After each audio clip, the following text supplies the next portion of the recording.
நமது அஸ்ட்ரோ சந்திரா சேனலுக்கு மக்கள் அனைவரையும் வரவேற்கிறோம். நான் செந்தில்குமார், என்னுடன் விபாரிஸ். இன்னைக்கு நம்ம பேச போற தலைப்பு என்னன்னு பார்த்தீங்கன்னா, அமெரிக்காவுடைய பெஸ்ட் இன்வெஸ்டர் வாரன் பஃபட்டை பத்தி நம்ம சில நாட்களுக்கு முன்பு ஒரு வீடியோ போட்டிருந்தோம். அவருடைய நெருங்கிய நண்பரும், அவருடைய பார்ட்னரும், பெஸ்ட் இன்வெஸ்டரும், ஒரு அட்வொகேட்டுமான மிஸ்டர் சார்லி மங்கரை பத்தி தான் இன்னைக்கு நம்ம பேச போறோம். ஜோதிட ரீதியான அவருடைய தகவல்கள் எல்லாத்தையும் நம்ம இன்னைக்கு விரிவா அலசி ஆராய போறோம். நேரா நிகழ்ச்சிக்கு போகலாம். வரிஸ், வணக்கம். ஓகேங்கண்ணா. ஸோ சார்லி மங்கர் பிறந்ததுன்னு பார்த்தீங்கன்னா ஜனவரி 1, 1924 காலை நேரத்தில் பிறந்திருக்காரு. 6:55 பிறந்திருக்காரு. பிளேஸ் வந்து பார்த்தீங்கன்னா ஒமேகா, நெப்ராஸ்கா, யூஎஸ்ஏ. ஸோ என்ன ராசி லக்கணம் அப்படிங்கிறத பார்ப்போம். ராசி வந்து பார்த்தீங்கன்னா துலாம் ராசி வருது. நட்சத்திரம் வந்து சுவாதி நட்சத்திரம். துலாம் ராசி சுவாதி நட்சத்திரம். லக்கணம் வந்து பார்த்தீங்கன்னா உங்களுக்கு தனுசு லக்கணம் வருது. ஸோ திங்கக்கிழமை பிறந்திருக்காரு. ஓகே. ஸோ இவரோட ஜாதத்துல வந்து ஸ்டார்டிங் வந்து பார்த்தீங்கன்னா எப்படி தனயோகங்கள் இருக்குங்கிறத நம்ம செக் பண்ணுவோம். ஸோ இன்வெஸ்ட்மெண்ட்டுக்கு அது இன்வெஸ்ட்மெண்ட், ட்ரேடிங், ஸ்டாக் மார்க்கெட்டுக்கான என்ன யோகம் அப்படிங்கிறதையும் நம்ம சொல்லுவோம். ஸோ இந்த ஸ்டாக் மார்க்கெட் பார்க்கும்போது 5ஆம் வீட்டு நம்ம செக் பண்ணணும். ஸோ 5ஆம் வீட்டு பாருங்க, எங்க ஜாதகத்துல செவ்வாய், தனுசு லக்கணத்துக்கு 5ஆம் வீட்டு செவ்வாய். ஸோ A9 A2 அப்படிங்கிறது உட்காந்துருக்கு. 5ஆம் வீட்டு எங்க போய் உட்காந்துருக்குது? 11ல உட்காந்துருக்குது. யாரோட? 2ஆம் வீட்டு சனியோடவும் 8ஆம் வீட்டு சந்திரனோடய சேர்ந்து 11 லாபஸ்தானத்துல உட்காந்துருக்கு. ஸோ லாபாதிபதி யாரு? சுக்கிரன். 2ஆம் வீட்டுல உட்காந்துருக்காரு. 2ஆம் வீட்டதிபதியும் 11ஆம் வீட்டதிபதியும் சுக்கிரனும் சனியும் பரிவர்த்தனை யோகத்தில் இருக்காங்க. அதுவும் சிறப்பான தனயோகம். 2ஆம் வீட்டதி உச்சமா இருக்கிறது ரொம்ப சூப்பர். அதுவும் 11ஆம் வீட்டுல உட்காந்துருக்குது. 11ஆம் வீட்டதி 2ல உட்காந்துருக்குது. இது ரெண்டுமே ஒரு சிறப்பான தனயோகம். 2ஆம் வீட்டுல A11, A5 இதெல்லாம் வந்து ஸ்டாக் மார்க்கெட் மூலியமா மணி பேக் பண்றதுக்கான காம்பினேஷனும் கூட.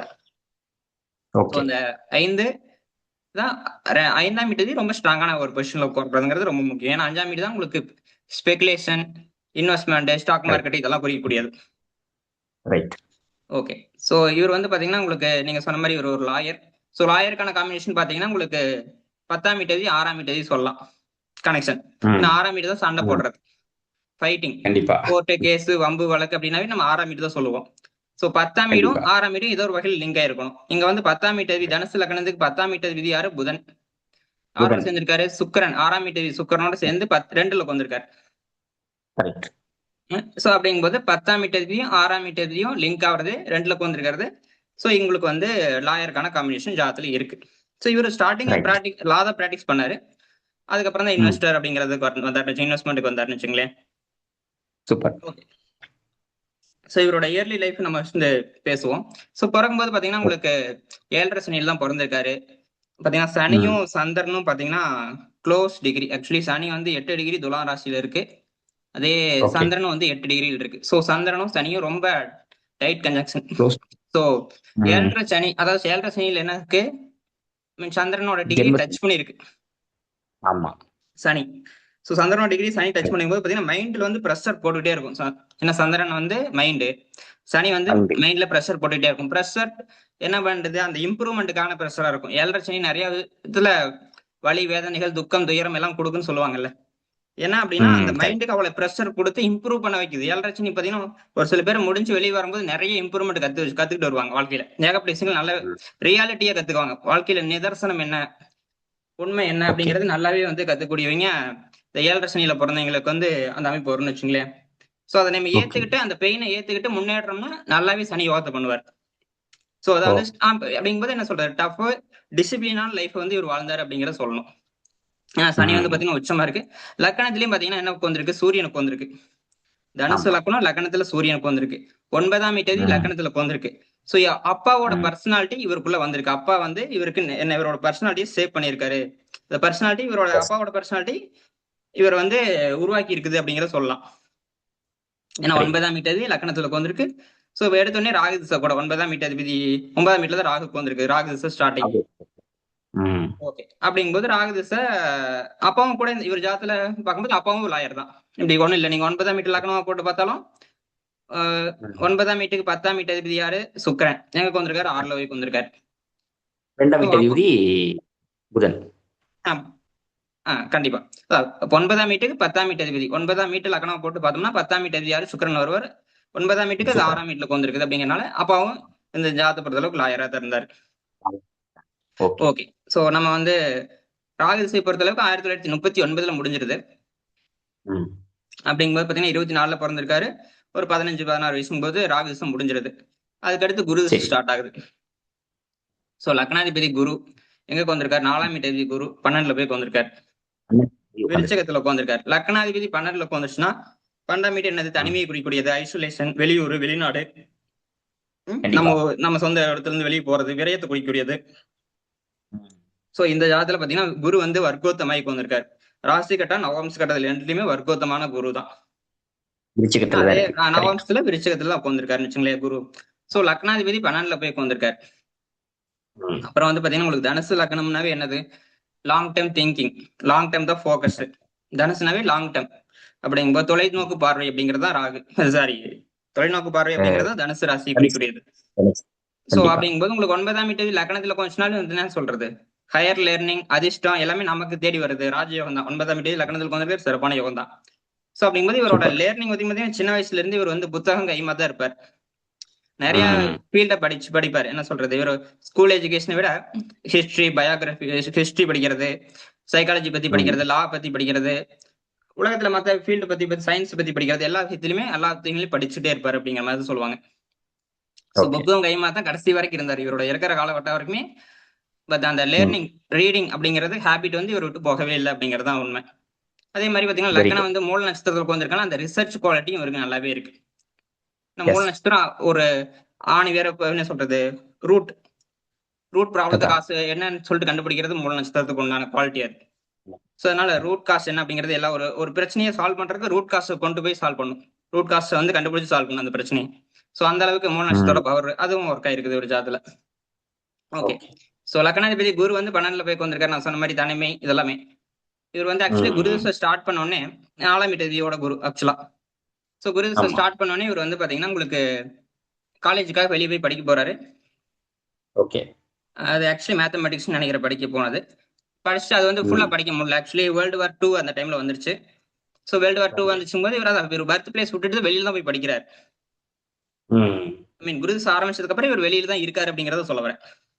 12ஆம் வீடுடைய தசத்தோட 12ஆம் வீட்டுல குரு இருக்கு. அந்த வீட்டு தசை தொடங்குறதுனால இவர் வந்து பாத்தீங்கன்னா தனிமைப்படுத்தப்படுறாரு. ஃபேமிலி விட்டு வெளியில போறாரு.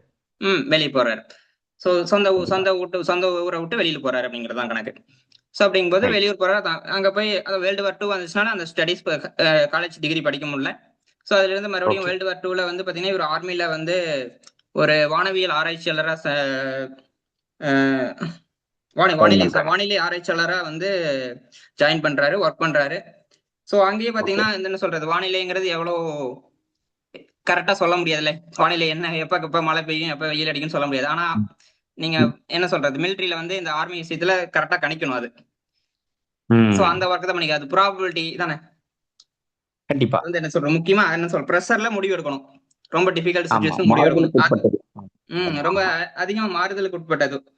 சர்டனிட்டிங்கிறது கிடையாது. இது ரொம்ப அன்சர்டனான விஷயம். சோ அதை ப்ரெடிக்ட் பண்றதுதான் ஸ்டார்டிங். இவர் சின்ன வயசுலயே அதுக்கு ட்ரெயின் ஆகுறாருன்னு வச்சுங்களேன். சோ அந்த ட்ரைனிங் வந்து பாத்தீங்கன்னா இதெல்லாமே பாத்தீங்கன்னா இந்த சின்ன வயசு ட்ரைனிங் எல்லாமே இவரோட இன்வெஸ்ட்மெண்ட் லைஃப்ல வந்து ரொம்ப ஹெல்ப்ஃபுல்லா இருக்குது. ஏன்னா நிறைய விஷயங்கள் வந்து பெயின்ஃபுல்லான விஷயங்களை பாக்குறாரு. பெயின்ஃபுல்லான விஷயங்கள் என்ன சொல்ல வரேன்னா, உங்களுக்கு சனி வந்து லக்னாதிபதி குரு வந்து சனியோட நட்சத்திரத்துல உட்கார்ந்திருக்காரு. சனியும் வந்து சந்திரனும் ரொம்ப டைட் கன்ஜங்ஷன்ல இருக்கு. சோ எமோஷனல் பெயின் வந்து ஹெவியா இருக்கு. லக்னத்தை சனி பார்த்தனால ஹார்ட் ஒர்க்கிங் பர்சன் தான். ஏன்னா சனி லக்னத்தை பார்க்கும்போது உங்களுக்கு 8 டிகிரில சனி இருக்கு, 3 டிகிரில லக்னம் இருக்கு. சோ அப்படிங்கும்போது சனியோட பார்வை ரொம்ப லக்னத்து மேல கண்டிப்பா விழுது. 3வது பார்வை சனியோட 3வது பார்வை விழுவதும் ஹார்ட் ஒர்க்கிங் அப்படிங்கறது நல்லாவே காமிக்குது. ஓகே.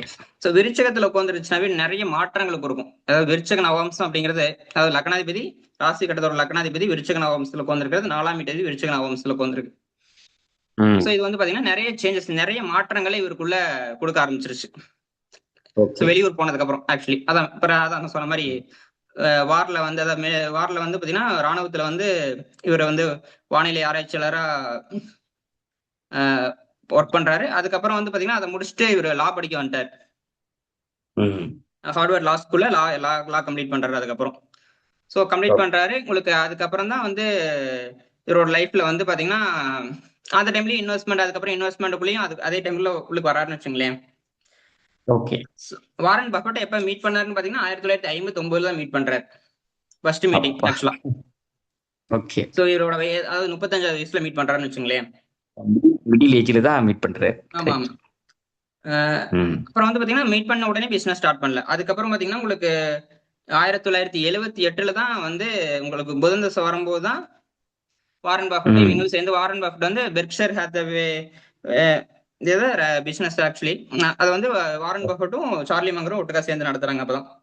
ஸோ பார்த்தீங்கன்னா ஓகே. 1978 பெர்க்ஷைர் ஹாத்தவேயோட வைஸ் சேர்மனா வந்து இவர் நியமிக்கப்படுறாரு. ஓகே. 1978 இது ஆக்சுவலா. ஸோ உங்க பாத்தீங்கன்னா உங்களுக்கு ம். புதன் திசையில சுக்கர புத்தியில் நடக்குது. So okay. அதுக்கு முன்னாடி வரைக்கும் நிறைய ஸ்ட்ரகிள்ஸ் இருந்துச்சு. என்ன ஸ்ட்ரகிள்ஸ்ங்கிறத நம்ம பேசுவோம். ம்.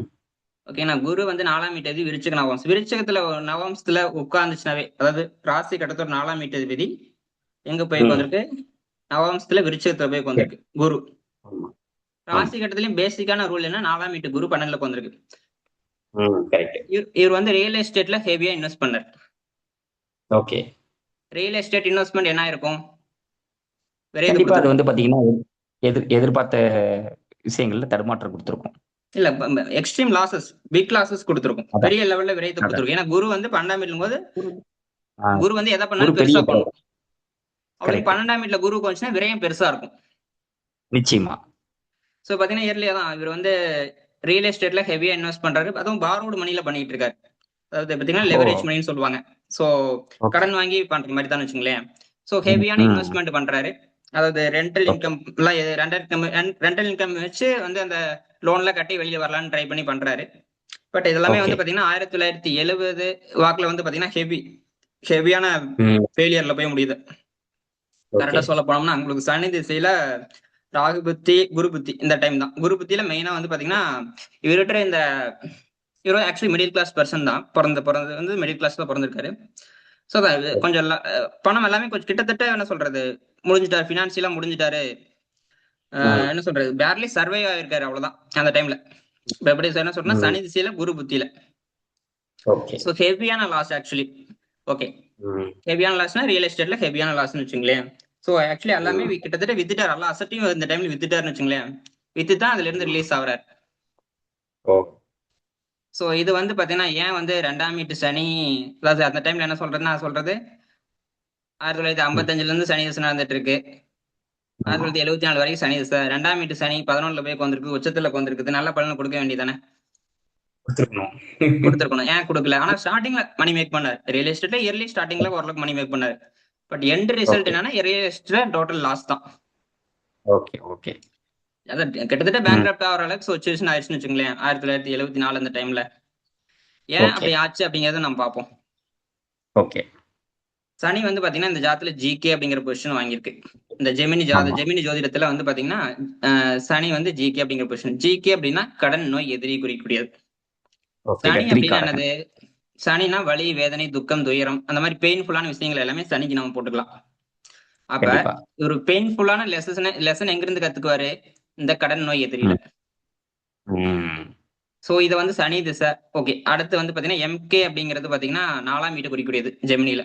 குரு வந்து ஓகே. எம்கேவா ஆமா. இருக்காரு. சோ 4ஆம் வீடுங்கிறது ப்ராப்பர்ட்டி, வெஹிக்கல், ம். மதர் இந்த மாதிரி ம். விஷயங்கள்லாம் குறிக்கக்கூடியது.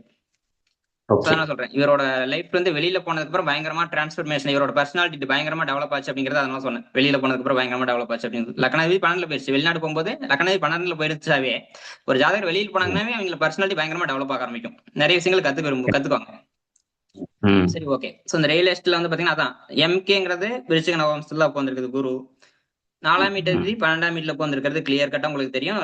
4ஆம் வீடுங்கிறது வீடு சம்பந்தப்பட்டது. ப்ராப்பர்ட்டி. 12ல போய் உட்காந்துச்சுன்னா ம். விரயத்தை கொடுக்குது. அது குருனா பெரிய விரயமா தான் இருக்கும். கண்டிப்பா. ஓகே, இப்ப இந்த டைம்ல என்ன நடந்திருக்கும்? சனி திசையில குரு புத்தி தான் கடைசி புத்தி. நான் சொன்ன டைம் ம். 1971 இருந்து 74 அந்த ரேஞ்சில. இப்ப கரெக்ட். ஜிகே திசையில எம்கே புத்தி எம். ஜெமினில பார்க்கும்போது. So correct. அப்படிங்கும்போது இந்த டைம்ல என்ன பிரச்சனை இருக்கும்? Property related problem, property related dispute தான் இருக்கணும். சோ இங்க 12ஆம் வீட்டுல கரெக்ட். இருக்கும்போது ஹெவியான லாஸ் வந்து நடந்திருக்கு. ம். சோ ஜிகே திசை தான் ஜாதத்துல என்ன சொல்ல வரேன்னா ஜிகே திசை வந்து ரொம்ப நம்ம பார்த்த வகையில் 90% ஆஃப் டைம் வந்து நெகட்டிவ் ரிசல்ட் தான் கொடுத்துருக்கு. கண்டிப்பா. 10% வேணா ஏதாவது ஓரளவுக்கு கொண்டு போயிருக்கலாம் இல்லையா, ஓரளவுக்கு பாசிட்டிவ் போயிருக்கலாம் இல்லையா. பட் ஜிகே திசை வந்து ரொம்ப பெயின்ஃபுல்லான திசை தான். இந்த ஜாதத்துல பாத்தீங்கன்னா எப்போ எவ்வளவு யோகமான இடத்துல உட்காந்துருக்கு. 11ஆம் வீடு யோகம் இருக்கு. சிறப்பான யோகத்துல உட்காந்துருக்கணும். சிறப்பான சனி திசை ம், யோகமான ரிசல்ட் கொடுத்துருக்கணும். பட் அதான் சொல்றேன், கண்டிப்பா பேர்லி சர்வே ஆகிறதே பெரிய கஷ்டமா இருந்துச்சு. எல்லா அசட்டையும் வித்ததுக்கு அப்புறம் தான் இவர் சர்வே ஆகுறாரு. நிச்சயமா. ப்ராப்பர்ட்டி பண்ண ரியல் எஸ்டேட் இன்வெஸ்ட்மெண்ட்ஸ் எல்லாமே சோல்டு பண்ணி கிட்டத்தட்ட வெளியே வராரு. பேர்லி சர்வே ம், அந்த அளவுக்கு வராருன்னா பாத்துங்க எந்த அளவுக்கு மோசமா இருந்திருக்கு போகுதுன்னு சொல்லிட்டு. கரெக்ட். அப்படிங்கும்போது சனி திசை முடியும் போது இவர் வயசு எத்தனைன்னு நம்ம பார்ப்போம். 1974 போது உங்களுக்கு வயசு 50 வயசு ஆயிருக்கும் கரெக்டா. 50 வயசு வரைக்கும் இவர்கிட்ட அமௌண்ட் பெருசா இல்ல. இதுதான் உண்மை. எஸ். 1978 தான் அதாவது வைஸ் சேர்மன் ஆகுறாரு. பெர்க்ஷைர் ஹேத்வேயோட வாரன் பஃபட்டோட பார்ட்னர்ஷிப்ல போறாரு. 1959 மீட் பண்ணியிருந்தாலும் இதான் சுச்சுவேஷன். புதன் திசையில இருந்து இவருக்கு யோகத்தை கொடுத்தது உங்களுக்கு எல்லாருக்கும் தெரியும். புதன் திசைக்கு அப்புறம் ஒரு ஜாதகம் அதான் வாரன் பஃபட் ஜாயின் பண்ணதுக்கு அப்புறம் எல்லாமே பிசினஸ்ல இன்வெஸ்ட்மெண்ட் எல்லாமே கரெக்டா ரிசர்ச் பண்ணி இன்வெஸ்ட் பண்றாங்க. சூப்பர் கம்பெனில இன்வெஸ்ட் பண்றாங்க. பயங்கரமான growth கொடுக்குது. கடைசி வரைக்கும் growthல தான் இருந்திருக்காரு. பயங்கரமான கோடீஸ்வரனா தான் வாழ்ந்திருக்காரு. பில்லியனரா வாழ்ந்திருக்காரு. கண்டிப்பா பாத்தீங்கன்னா புதன் திசை யோகமான திசை தான் 2ல உட்காந்துருக்கு. சிறப்பான யோகமான திசை 10ஆம் தேதி 7ஆம் தேதி 2ல உட்காந்துருக்கிறது. அதுக்கப்புறம் கே திசை நடந்திருக்கும். அதுக்கப்புறம் சுக்கிர திசை நடந்திருக்கும். சுக்கிரன் சொல்லவே வேண்டியது இல்ல. 11ஆம் தேதி 2ல உட்காந்துருக்காரு. சுக்கிர திசை யோகமா இருக்கும். 2ஆம் தேதி 11ல உட்காந்துருக்கு. இது எல்லாமே ஓகே. சனி திசை அந்த ஜாதத்துல பர்டிகுலரா குறிக்கிறது காரணம் இந்த ஜிகே அப்படிங்கிற திசை வந்து பாத்தீங்கன்னா மோஸ்ட்லி கடன் நோய் எதிரில பிரச்சனைகள் கொடுத்தே தீரும் அப்படிங்கறது தான் அமைப்பு வச்சுங்களேன். நிச்சயமா. ஓகே. சோ இதுல ஏதாவது நீங்க கொஸ்டின் கேக்குறீங்களா இல்ல கன்டினியூ பண்ணலாமா அடுத்து? நம்ம கண்டினியூ பண்ணலாம். ஓகே. அதான் இவர் ஜாதத்துல நான் வந்து வேற பேச வேண்டியது அப்படின்னா கிட்டத்தட்ட நான் சொல்லிட்டேன். இவரோட லைஃப் பொறுத்த அளவுக்கு அதான் வந்து பாத்தீங்கன்னா உங்களுக்கு வாரன் பஃபட்டுக்கும் இவருக்கும் பாத்தீங்கன்னா 2 பேருக்கு ஒரே ஒரு காமனான விஷயம் என்னன்னு பாத்தீங்கன்னா 2 பேருமே தனுசு லக்னம். ஓ சூப்பர். 2 பேருமே தனுசு லக்னம் அப்படிங்கறது ஏன்னா லாங் டைம் திங்கிங் பாருங்க. 2 பேருமே லாங் டைம் திங்கிங் அப்படிங்கறது கொடுத்துருக்கு. பார்ட்னர்ஷிப் மூலியமா மணி பேக் பண்ணணுங்கிறது பாருங்க. 7ஆம் வீட்டதிபதியும் 11ஆம் வீட்டதிபதி சுக்கிரனும் 2ல போய் உட்கார்ந்திருக்காரு. அப்படிங்கும்போது 2ஆம் வீட்டதிபதி 11ல போய் உட்கார்ந்திருக்காரு. சோ இதெல்லாம் பார்ட்னர்ஷிப் மூலியமா மணி மேக் பண்ணக்கூடிய காம்பினேஷன். நார்மலாவே தனுசு லக்னத்துக்கு வந்து பாத்தீங்கன்னா பார்ட்னர்ஷிப் பிசினஸ் செட் ஆகும். மத்த கிரகங்கள் கூட சேர்க்கை எல்லாம் சம்பந்தப்பட்டு நல்லா இருந்துச்சு அப்படிங்கிற பட்சத்துல. ஏன்னா தனுசு லக்னத்துக்கு பாத்தீங்கன்னா தனுசு லக்னத்தை பிளாங்க் சார்ட்டா பாத்தீங்கன்னா கிரகங்கள்ல தூக்கி எறிஞ்சிட்டு பார்த்தோம்னா 11ஆம் வீடு என்ன வருது? துலா ராசி வருது. துலா ராசி பண ராசி. அது வந்து பார்ட்னர் மூலியமா இன்கம் கொடுக்கக்கூடிய பவர் உண்டு துலா லக்னத்துக்கு. சாரி தனுசு லக்னத்துக்கு. சோ இதான் வந்து பாத்தீங்கன்னா இவர் ஜாதகத்துல அந்த யோகங்கள் மேட்ச் ஆயிருக்குன்னு சொல்லுவாரு. 7ஆம் தேதி 11ஆம் தேதி சேர்ந்து மணி ஹவுசஸோட கனெக்ட் ஆகுறது. சோ இதுவும் பாத்தீங்கன்னா இவருக்கு வந்து சப்போர்ட்டிவா இருந்திருக்கு அப்படிங்கறதுதான் உண்மை.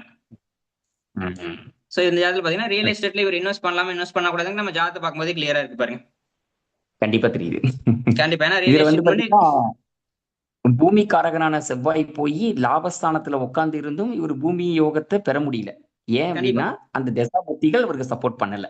கண்டிப்பா வெளிப்படையா நமக்கு சப்போர்ட் பண்ற மாதிரி தெரிஞ்சாலும் 2ஆம் வீட்டதிபதி 11ல 11ஆம் வீட்டதிபதி 2ல பரிவர்த்தனை யோகம் ஆகி இருந்தாலும் அது ஜிகேங்கிற ஒரு ரோல் எடுத்ததுடைய விளைவு இவரால பாத்தீங்கன்னா 19 வருஷம் 1955 இருந்து 74 வரைக்கும் இருக்கக்கூடிய காலகட்டத்துல மிகப்பெரிய சோதனைகளை சந்திச்சிருக்காரு. கண்டிப்பா. So excellent. பர்சனல் லைஃப்லயும் இந்த டைம்ல வந்து பாதிப்பு இருந்துச்சு அவருக்கு. சோ அதான் இந்த பெயின் அதாவது இந்த பெயின் எல்லாமே பாத்தீங்கன்னா 50 வயசு வரைக்கும் இந்த பெயின் இருந்திருக்கு. இந்த பெயின் தான் வந்து பாத்தீங்கன்னா ஒரு மார்க்கெட்ல 50% டிரா டவுன் ஆகி கீழே விழுதுனால அசால்ட்டா உட்காந்துருந்தாரு. ஜாலியா உட்காந்துருந்தாரு. ஏன்னா அந்த பெயின் எல்லாம் அவர் முன்னாடி பாத்துட்டாரு. லைஃப்ல வந்து ஒரு இன்வெஸ்டர் ஆகணும்ங்கிறது எத்தனை ஒரு எமோஷனல் டிசிப்ளின் அந்த அளவுக்கு முக்கியம். அந்த டிசிப்ளின் வந்து இத்தனை கிரகங்கள் ட்ரெயின் பண்ணி கொண்டு வந்திருக்குது. இவர் அதுக்கு தகுந்த மாதிரி ட்ரெயின் ஆயிருக்காரு. கண்டிப்பா. இந்த தனயோகம் இருக்கிறது பாத்தீங்கன்னா அந்த சின்ன வயசுல இருந்து இவ்வளவு பெயின் எல்லாம் இப்ப ராகு திசையில எடுத்துங்க, குரு திசை எடுத்துங்க, சனி திசை எடுத்துங்க, எல்லாமே கிட்டத்தட்ட சரியில்லாத திசை தான். 50 வயசுக்கு அப்புறம் தான் இவர் ஜாதகத்துல யோகமே ஸ்ட்ராங்கான யோகமே ஆரம்பிக்குது. நெருங்கிட்டாரு. கண்டிப்பா. அருமை. சரிங்க. எக்ஸலன்ட். கிட்டத்தட்ட நீங்க வேற ஏதாவது சொல்றீங்கன்னா சொல்லுங்க. இன்றைய நிகழ்ச்சி வந்து பாத்தீங்கன்னா நேயர்களுக்கு வந்து ஒரு புதிய அனுபவத்தை கொடுத்திருக்கோம். ஒரு ஜோதிடத்துல அதாவது ஜோதிடம் சம்பந்தமான டீட்டெயில்ஸை நீங்க புரிஞ்சிருப்பீங்க. 2ஆம் வீடுங்கிறது தனம், 11ஆம் வீடுங்கிறது லாபம். தனஸ்தானாதிபதியான சனி லாபஸ்தானத்துல உச்சம் பெற்று துளாராசியில இருந்தும் இவரால அந்த காலகட்டம் 19 வருஷமும் ரொம்ப ரொம்ப கடினமான பெயின் அனுபவிச்சிருக்காரு. எதுவுமே அவர் நினைச்சபடி போக முடியல. நோய், எதிரி, கடன் இதுதான் கொடுக்கறது தான் இந்த கத்திரிக்காரகன் சொல்லக்கூடிய ஜிகேயோட திசை. 90% அவங்க சொன்னாங்க. அதாவது ஜோதிடத்துல 100% சொல்லக்கூடாதுங்கிறதுக்காக விபாரி சொல்லும்போது சொன்னாங்க 90% இது நெகட்டிவ் சைடில் தான் போகும் அப்படின்னு சொல்லியிருந்தாங்க ஜிகேவோட திசை. எனக்கு தெரிஞ்சு நான் இன்னும் அதுல 9% ஏத்திக்கணும்னு நினைக்கிறேன். 99% நாங்களும் பல்வேறு கிளைம்ஸ் அட்டன் பண்ணியிருக்கோம். நான் தனிப்பட்ட முறையில கிளைம்ஸ் அட்டன் பண்ணியிருக்கேன். விபாரிஸ் தனிப்பட்ட முறையில் ஒரு 1000 கிளைம்ஸ்க்கு மேலே அட்டன் பண்ணியிருப்பாங்க. அப்பேற்பட்ட எங்களுக்கு இந்த ஜிகேவோட திசையில என்ன நடக்குங்கிறது நாங்கள் வந்து எவ்வளோ தனயோகம் இருந்தாலும் அது ஒர்க் ஆகாது. வாரன் பஃபட்டா இருக்கட்டும், இல்லை வந்து நம்ம பேசிட்டு இருக்க சார்லி மங்கரா இருக்கட்டும், யாரா வேணாலும் இருக்கட்டும், இந்த ஜிகே திசையில தனம், லாபம் இது எல்லாம் பார்த்தீங்கன்னா நோய், எதிரி, கடனுக்கு உட்பட்டதாக தான் இருக்கும். அதுல வந்து நம்ம சார்லி மங்கரும் விதிவிலக்கு இல்லை அப்படிங்கிறத ஜோதிட ரீதியா ரொம்ப ஷார்ட் அண்ட் ஸ்வீட்டா ரொம்ப எல்லாருக்கும் புரியும் வகையில எளிமையா எடுத்து சொன்னாங்க விபாரிஸ். இந்த நிகழ்ச்சி உங்களுக்கு ரொம்ப பயனுள்ளதா இருக்கும். விம்சோத்ரி திசை அப்படின்னு சொன்ன மாதிரி சொல்லக்கூடிய இந்த ஜிகே திசை நான் சொல்றேன், இந்த ஒரு பாயிண்ட் சொல்லிடுறேன். அதுக்கப்புறம் வந்து பாத்தீங்கன்னா இவர் வந்து கடன் வாங்கி எதையும் இன்வெஸ்ட் பண்ணக்கூடாதுன்னு முடிவு பண்ணிட்டார். இந்த லிவரேஜ் மணிங்கிறது ஆகவே ஆகாதுன்னு முடிவு பண்ணிட்டார். கண்டிப்பா அந்த ஜிகே சனி வந்து அந்த அளவுக்கு கடன்ல அந்த அளவுக்கு பெயின் கொடுத்துருச்சு. அந்த லிவரேஜ் மணி எடுத்து நம்ம வந்து இன்வெஸ்ட் பண்ணி பண்ணக்கூடாது அப்படிங்கிறது பக்கா கிளியரா இருந்துட்டார். அதுக்கப்புறம் கேஷ் வந்து நம்ம பேமெண்ட் வந்து பண்ணி தான் பண்ணணும், லோன்ல போகவே கூடாதுங்கிறது கிளியரா இருந்துட்டார். இந்த லோன்ல வந்து பயங்கரமான நாலேஜ் வந்து பிராக்டிகலா சனி கொடுத்திருக்காரு. சனி ஜிகே பிராக்டிகலா சனி வந்து பிராக்டிகலா தான் கொடுப்பாரு எப்பவுமே. தியரட்டிக்கல் எல்லாம் கிடையாது, டோட்டல் பிராக்டிகல் செய்முறைதான். ஆமா கண்டிப்பா. ரொம்ப ரொம்ப சனி வந்து பக்குவத்தையும் மெச்சூர்ட் அண்ட் ரெஸ்பான்சிபிலிட்டிஸ் வந்து லோன் மேல கொடுத்துருக்காரு. ஸோ அதை அவர் பயன்படுத்தி அதுக்கப்புறம் பார்த்தீங்கன்னா தனுசு லக்கணத்துக்கே உரிய இயற்கை குணமான அந்த தொலைநோக்கு பார்வை அப்படின்னு சொல்லக்கூடிய லாங் டேர்ம் விஷனை அவர் கடைபிடிச்சு நம்ம பஃபட்டோட இணைஞ்சு மிகப்பெரிய வெற்றி அடைஞ்சு முதல் 50 வருடத்துல அவர் சந்திச்ச சோதனைகள் எல்லாம் அடுத்த 50 வருஷத்துல மிகப்பெரிய சக்சஸ் கொடுத்தார். இவர் 1924 பிறந்து 2023 கடைசி நவம்பர்ல மரணம் அடைஞ்சார். கிட்டத்தட்ட 99 வயதை கடந்து இவருடைய மரணம் நடந்தது. முதல் 50 வருடம் ரொம்ப கடினமாகவும் அடுத்த 50 வருடம் பில்லியனராகவும் அவர் வாழ்ந்திருக்காரு. ஸோ இதுக்கு காரணம் இவருடைய தனுசு லக்கணம், அதுல இருக்கக்கூடிய மெச்சூரிட்டி, இவருக்கு சனி திசையில கிடைச்ச அனுபவங்கள், இதெல்லாம் தான் முக்கிய காரணம். இதெல்லாம் நம்ம டீட்டெயிலா விவரி சொன்னாங்க. நிகழ்ச்சி உங்களுக்கு ரொம்ப பயனுள்ளதா இருக்கும் நாங்கள் நம்புறோம். தொடர்ந்து இது போல நல்ல நிகழ்ச்சிகள் உங்களை தேடி வந்துகிட்டே இருக்கும். நம்ம சேனலை சப்ஸ்கிரைப் பண்ணாதவங்க சப்ஸ்கிரைப் பண்ணுங்க, தொடர்ந்து எங்களுக்கு சப்போர்ட் பண்ணுங்க. நல்ல நிகழ்ச்சிகள் தொடர்ந்து வரும். ஓகே, நன்றி, வணக்கம்.